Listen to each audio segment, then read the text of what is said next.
Hello again, D-Pad Danny back with more Space Month. This time around we're looking at Altered Space for the Game Boy. Altered Space is the story of Humphrey, a spaceman that finds himself captured by an evil race of aliens. He'll need to find his way through the enemy space station and out to freedom. This game takes on an isometric view, and if it looks familiar, that might be because it's in the same series as Solstice for the NES and Equinox for the Super Nintendo. The controls take a bit to get used to, and the depth can be really difficult to gauge. This makes it easy to just completely drain your air levels in a single room while trying to jump on a moving block. Air is your life force. It depletes slowly on its own, and you lose a good chunk of it for taking damage from enemies and hazards. These will make you explode, but you'll restart the room you're on with less air.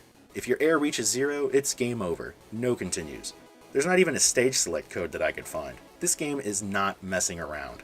Luckily, you'll find air tanks scattered throughout that'll refill you and keep you going a little bit longer.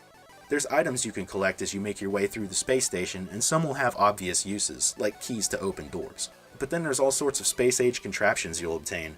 There's no explanation on what anything does, and I find myself accidentally using the items from my inventory, and then what? Nothing happens. What does any of this stuff even do? Eventually I looked to find out that the particle disruptor destroys blocks, so I was able to use it to get this bouncy guy to come out so I could use him as a platform to get over this wall. The graphics here are actually pretty good for a Game Boy game, and for the most part everything is easy to see. I like the music, but it doesn't play all the time. It just kinda creeps in after you've been on a room for a while. The more I played this game, the more I enjoyed it, and I found myself able to get to Stage 3 pretty consistently before dying. At one point I even found a warp from Stage 3 to Stage 5.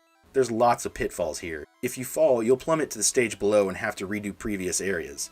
Unless you fall into a room full of spikes. Yeah, and since when you explode you start the room back where you entered it, this leads to a loop of you being impaled until you run out of air and game over. Looks like Humphrey is never making it home. Altered Space is a fun little exploratory action game. I don't get into games that use this isometric view very often, but there's something about this one that keeps me interested, and I may try to continue to see how far I get in the future.